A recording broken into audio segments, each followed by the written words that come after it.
Make sure we get a careful log of the before. In case we screw it up. Then we'll always be able to remember at least what he looked like. We are live. Hello, Internet. Hi, guys. It's me, Kevin, with NerdFest, and this is Gunter. Guru Gunter, if you will, from MiniMishaps Games. And this is actually my mini here. His name is Lucario. We've gone on hundreds of ventures together, like over the last couple years, right? Mm-hmm. In sessions, virtually, all kinds of stuff. So we decided that we're going to make him forever. We're going to immortalize him. Go cast him in some resin. So Gunter's the real pro here, but I've watched like hundreds of resin videos, so I'm fully prepared to assist in the process. Gunter painted this mini. It was actually created with Hero Forge, printed at Nerd HQ, and then Gunter hand painted it. And you're doing more of that, right? You're doing painting minis? Yep, we've got lots of painting. I think you have a guide up now that they can pick from, a catalog? Yep, absolutely. And Nerd HQ will print them. We've got lots of different options and STLs for them. Absolutely. Cool. And Gunter, you're gonna be doing Dungeons and Dragons at NerdFest, right? I am. I'm gonna be helping the whole Dungeons and Dragons room. The head DM.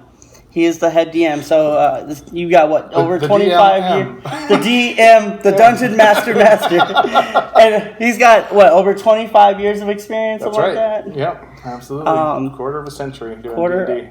That's almost all my life. So, but no, here he's going to be doing a great job over there. We have a ton of DMs. I know all of our D&D people are excited. We're building the world's tallest dice tower. Well, we're not building it. Actually, Quad City Collapse is building the world's tallest dice tower. But it will be at NerdFest. Be able to roll a giant D20, and then the proceeds go to charity for that. And you might even be able to come see Lucario will be there. I have to make sure he's there. He's got a VIN ticket, so we just set him at your table and just have him chill there for the weekend. But this is gonna be fun. So we're gonna jump into it. So what do we have to do? What do we have to do to cast resin? So first, we're going to make an enclosure so that he can. The resin will have its limits, its bounds. Okay. And this is a happy coincidence, but this cup that we've cut up is the right size and shape to encompass his cape and his arm, so that he essentially almost goes out to the outside of that shape. Yep. Yeah, perfectly fits on there. So, but if you didn't have a perfect shaped cup, what could you use? You can use cardboard covered in saran wrap, and you can just kind of make whatever. If you want it to be a square, if you want it to be a circle, you can. Okay. Make that out of the cardboard. The main thing that we're going to do next is once you have the enclosure, you just want to make sure that we seal the bottom of it, because otherwise the resin will just pour out on the table. All right, and a little bit of prep work we did cover the table in saran wrap. Now, if you wanted to get real fancy and make sure it's nice and flat, you could do that. But it's for me, it's just the bottom of the thing, so it doesn't really matter too much to me. So we just went ahead and sloppily put this saran wrap down just so that it's a nice, clean surface. I don't have to go buy a new table after this video. And if you're wanting to adjust it after, this kind of resin behaves a lot like wood. If you wanted to come at it with sandpaper or wood carving stuff, if you wanted to smooth the bottom out later, we could do that as well. That's awesome.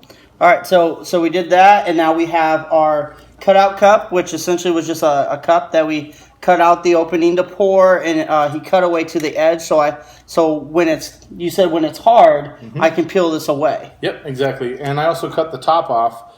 You can see it's missing the lip like these other cups would have, because I put it to the height so that the bottom of the cup is largest at that point. So the more you cut up, the smaller the base will be. Perfect. And for a miniature that's starting in a 1-inch square, you want to kind of try and keep it as close to that as you can.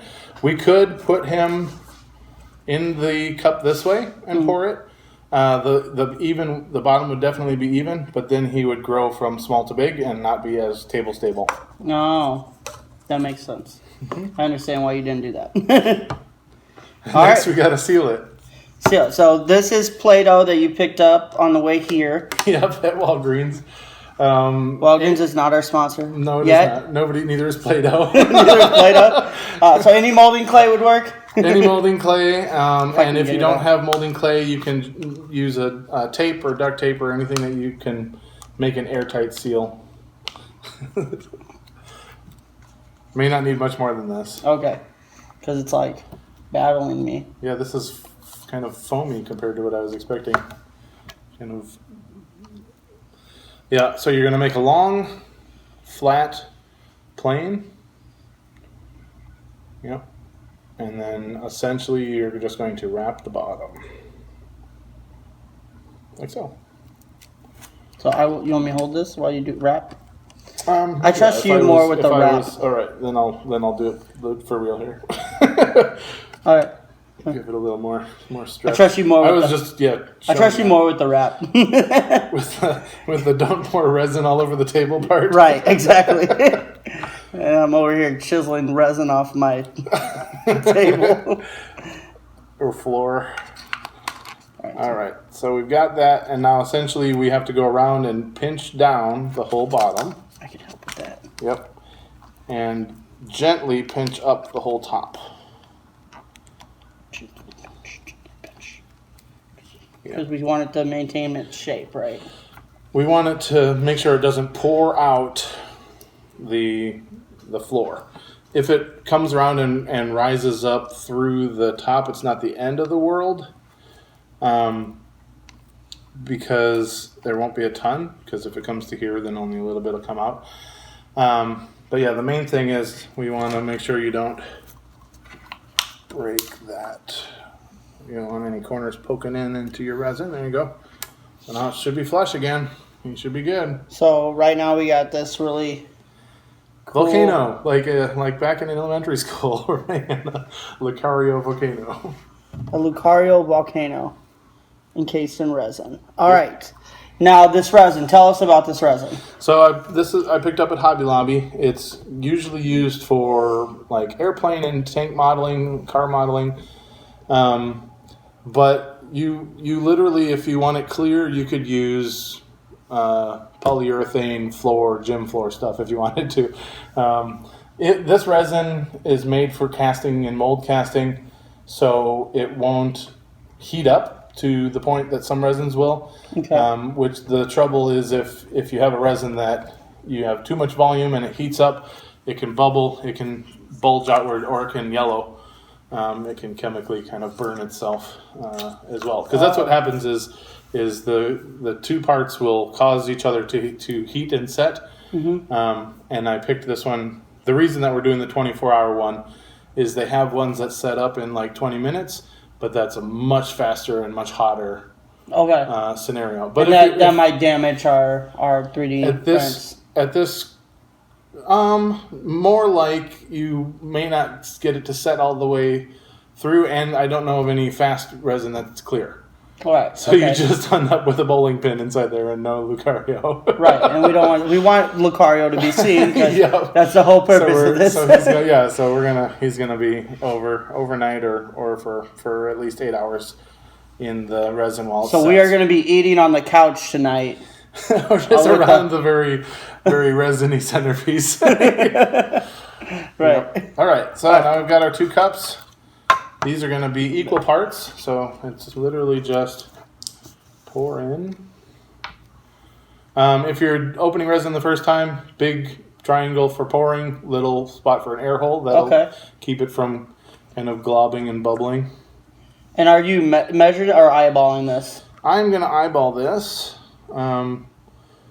Because if you are doing anything that's more than a couple of cubic centimeters, it really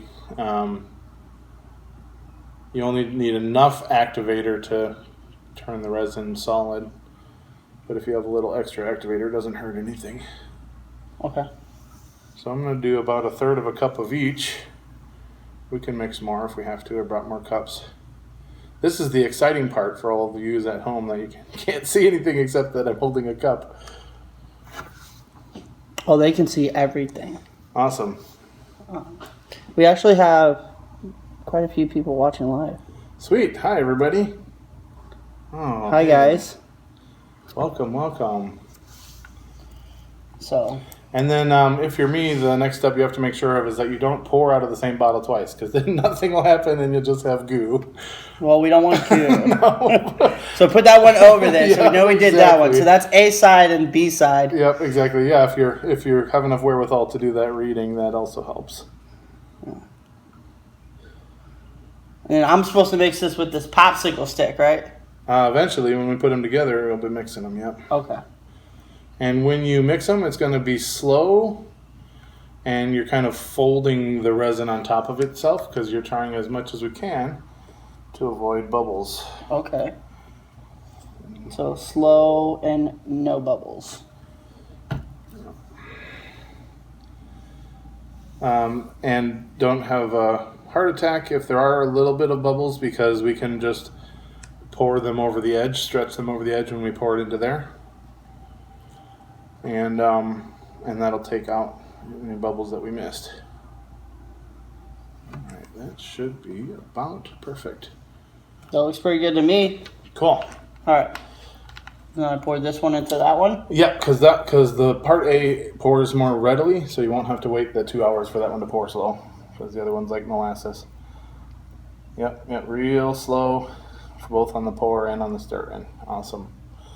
We do this resin. You do have about 30 minutes that you can handle it, so you don't have to worry that it's going to be some of the fast set resins. It's like, quick, make sure you stir it before it starts hardening itself. And we need all the ASMR sounds. Yeah, exactly. We need to just like tap a cup in front of the camera. Yeah. Except that causes earthquakes for all of our viewers. Right. There you go. I think I got. Yep. I transferred it. Awesome. So. Yep. So I usually stir it for about a minute and then double back and stir the other way, because that'll get all the stuff. Especially with these. That's the one downside of these kind of cups, is they have the little detailing in the bottom, so it's easy to get kind of pockets of one or the other. And now, I said the other part was exciting. This is the actual exciting part of sit and wait and watch resin get stirred. Stirring. We're going to be here another 2 to 3 minutes, probably. That's okay, because I can talk more about NerdFest now. Yes, please do. Tell us about NerdFest. Look at that. So we have over 100 activities at NerdFest, and literally we have packed these 3 large venues full of activities for the whole family. We have D&D, of course. We also have Pathfinder, Starfinder, and then we also have a whole library of board games. We have card games featuring 3 major tournaments. We have a Magic tournament, which is actually featuring the D&D set. A Pokemon tournament, which will be that new set dropping on the 27th, which is the Evolving Skies. And then we have a $1,000 prize pool Dragon Ball Super tournament on Saturday. They all have custom play mats. Those are super cool. We're going to have some esports tournaments, which we'll be announcing the titles for that soon. And then we also have tons of panels. We have a huge cosplay contest. We have a lot of big star cosplayers coming down to host this contest. You can see them all on the website. What else am I missing? How do I sign up? Oh, yeah. So you can get tickets now, qcnerdfest.com. And then you got all the event on there, all the panels on there, and then, of course, the tickets you can get right there at qcnerdfest.com. We'll toss a link into the description after this video is over with.